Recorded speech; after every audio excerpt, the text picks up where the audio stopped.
वो सुनी सुनाई बातों पे चलता है। हम तो कहते हैं कि दलितों का अगर रिजर्वेशन नहीं होता तो आज दलितों की क्या स्थिति होती, जरा इसके बारे में सोचिए। एक लोकतांत्रिक डेमोक्रेटिक राइट्स की बात करने लगता है, अपने जो हक हकूक़ हैं, जीने के जो बुनियादी जो ज़रूरतें हैं उसकी बात करने लगता है, और फिर बड़े सेक्शन में जब करने लगता है। इस आंतरिक सुरक्षा को साथियों में ज़रूर कहूँगा कि इसको ज़रूर से ये जो पूरा ये नैरेटिव जो चलाया जाता है उसको बहुत ही संवेदनशील होके, बहुत ही सेंसिटिव होके इसको समझने की ज़रूरत है। हमारा जो समाज का पूरा ढांचा जो है, भारतीय समाज का जो पूरा ढांचा है, वो सुनी सुनाई बातों पे चलता है।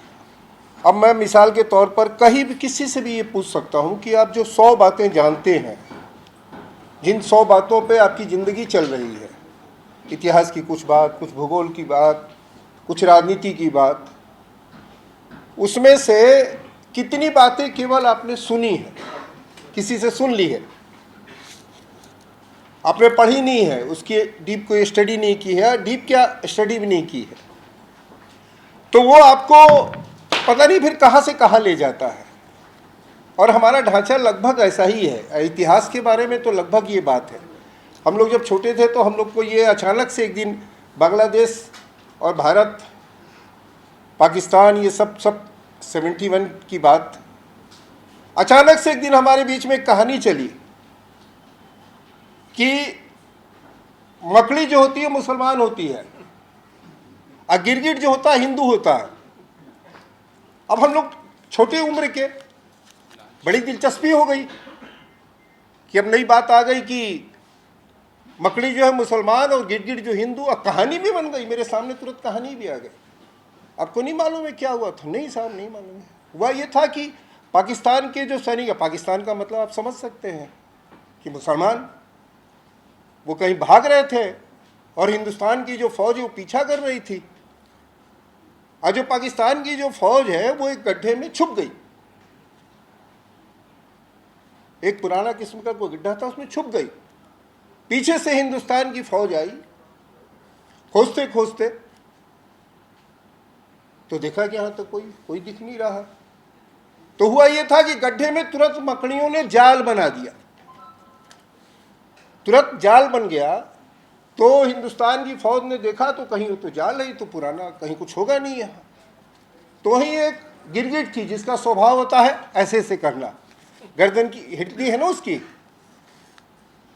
तो गिरगिट ने अपना गर्दन हिला के और हिंदुस्तान की फौज को बताया कि यहीं छुपे हुए हैं। और फिर जो हुआ उसको मैं नहीं बताना चाहता, लेकिन हम लोगों के भीतर एक दुश्मन पैदा हो गया। पता नहीं फिर उसके बाद हम लोगों ने कितनी मकड़ियों को मारा। मकड़ियाँ हमारे लिए दुश्मन हो गई और हमने खेल खेल में मकड़ियों को मारना सीख लिया, दुश्मन एक पैदा कर लिया। तो ये हमारे समाज का पूरा इस तरह से जो सुनी सुनाई कहानियों और इस तरह की बातों पर जो चल रहा है, ये समाज को बना नहीं सकता है। समाज कोई कुछ दे नहीं सकता है, समाज को बना नहीं सकता है, और समाज में उस खत्म ही कर रहा है। तो थोड़ी सी अगर हम लोग इस तरह की जो बातें होती है, जैसे बिरयानी कह दिया उज्जवल निकम ने, बिरयानी, आप सोचिए कितना भारत भर में बिरयानी जो है वो एक नैरेटिव बन गया, और वो खाना भी बढ़ गया, मुसलमान का खाना बिरयानी कसाब ने मांगा। और उस उज्जवल निकम ने 2 साल के बाद कहा, ऐसी तो कोई बात ही नहीं थी, उसने कभी नहीं बिरयानी मांगी। अब सोचिए 2 साल समाज लेकिन उससे जूझता रहा। तो बहरहाल, तो मैं ये इसलिए कि ये बात ऐसी चल गई कि मेरे भीतर वो बात चल रही थी, मैंने आपके सामने रख दी, माफ़ी चाहूँगा। देखिए, एक तो ये कि जो ये रिपोर्ट है, मैं ये समझता हूँ कि बहुत लंबे समय के बाद, जो कि बहुत पहले होना चाहिए था, ये बात सब लोग जिस तरह से खेल रहे हैं समाज की कुछ भावनाओं से, जो खेल चल रहा है जिस तरह का, उसमें मुझे लगता है जो बेसिक इशूज हैं उस पर हमें बात करनी चाहिए। हम लोग बचपन से ही सुनते रहे कि मुसलमानों का तुष्टीकरण, और जब राजेंद्र सच्चर जी की तो रिपोर्ट बाद में आई, उससे पहले गोपाल जी की रिपोर्ट आई थी, उससे पहले और ऐसे भी बहुत ही छोटे स्तरों पे बहुत स्टडीज हुई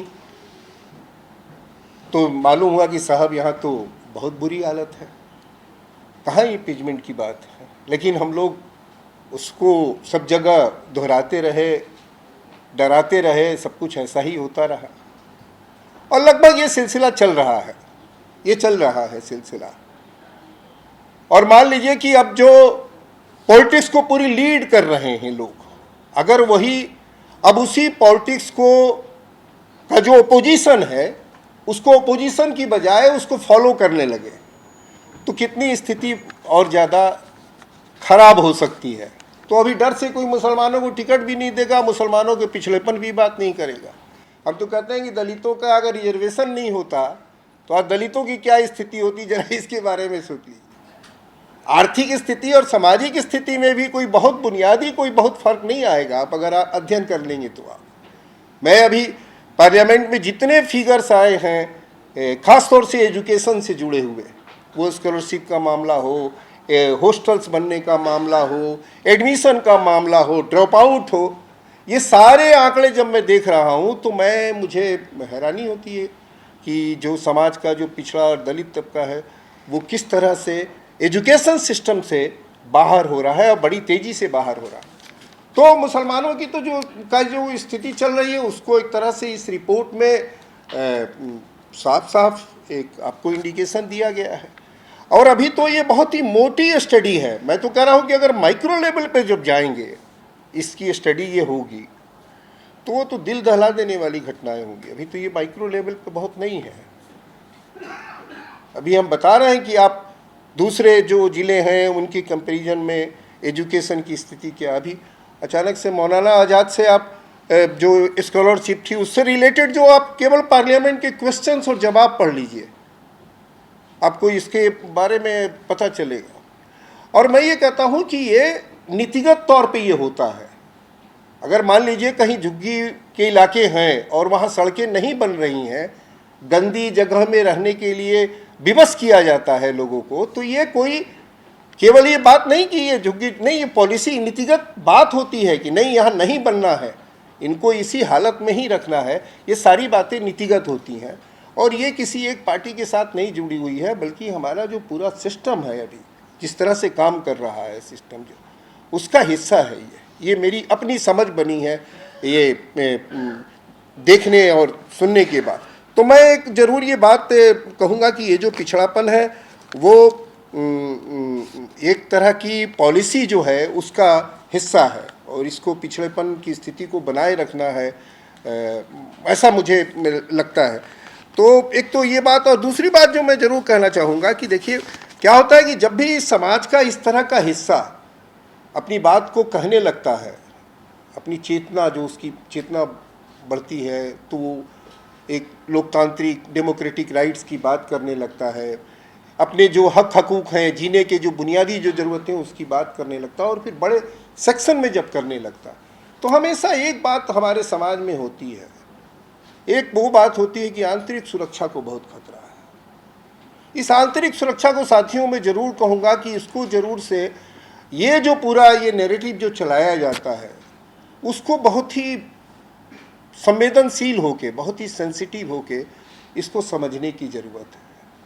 इसको समझने की ज़रूरत है कि जब भी कोई बात, हम लोग बिहार में रिपोर्टिंग करते थे तो कोई किसी इलाके में कोई आवाज़ उठा लाता, वो आवाज़ उठाता था तो वहाँ पर तुरंत बात शुरू हो जाती थी कि नक्सल गतिविधियाँ शुरू हो गई हैं वहाँ पर। आवाज़ उठाने का मतलब ये होता है इस तरह से। तो ये बात हमें चुभती है, ये बात, स्थिति नहीं बदली, पैसे आए उसके नाम पर को, लेकिन बुनियादी तौर पर जो वहाँ जो दलितों की स्थिति उसमें बहुत फ़र्क नहीं दिखाई दिया हम लोग को कई कई सालों तक। तो मुझे ये लगता है कि ये जो जिस तरीके से चीज़ों को एड्रेस किया जाता है और टैकल करने की कोशिश होती है वो चिंताजनक है और समाज में मुझे लगता है कि हम लोगों को ये ज़रूर हम लोग को आप सचेत होकर और समाज में ही, समाज ही देखिए, समाज के लोग ही समाज को बनाएंगे। हम सरकार के भरोसे बहुत रहें तो उससे बात नहीं बनती। और ये अच्छी बात है कि ये सामाजिक एक सोशल प्लेटफॉर्म से ये रिपोर्ट आई है। अभी तक हम गवर्नमेंट्स की जो रिपोर्ट आती है उस पर रिएक्ट करते हैं, उस पर बात करते हैं, हम कि नहीं, ये उल्टा प्रोसेस है, एक सोसाइटी की ओर से प्रोसेस लगातार ये चलना चाहिए और कुछ और माइक्रो लेवल पर हम लोगों को और स्टडी इस तरह की करनी चाहिए। ये बात आपके सामने आज मैं ज़रूर कहना चाहता हूँ। आपने मुझे समय दिया और सुना, बहुत बहुत धन्यवाद, शुक्रिया। नेशनल दस्तक की आपसे गुजारिश है कि अगर इसको बचाना चाहते हैं तो नेशनल दस्तक को सब्सक्राइब करने के लिए रेड कलर के सब्सक्राइब बटन को दबाएं, फिर बेल आइकन की घंटी दबाएं। नेशनल दस्तक को बचाने के लिए बहुत ज़रूरी है कि हर खबर को शेयर करें, लाइक करें, कमेंट जरूर करें।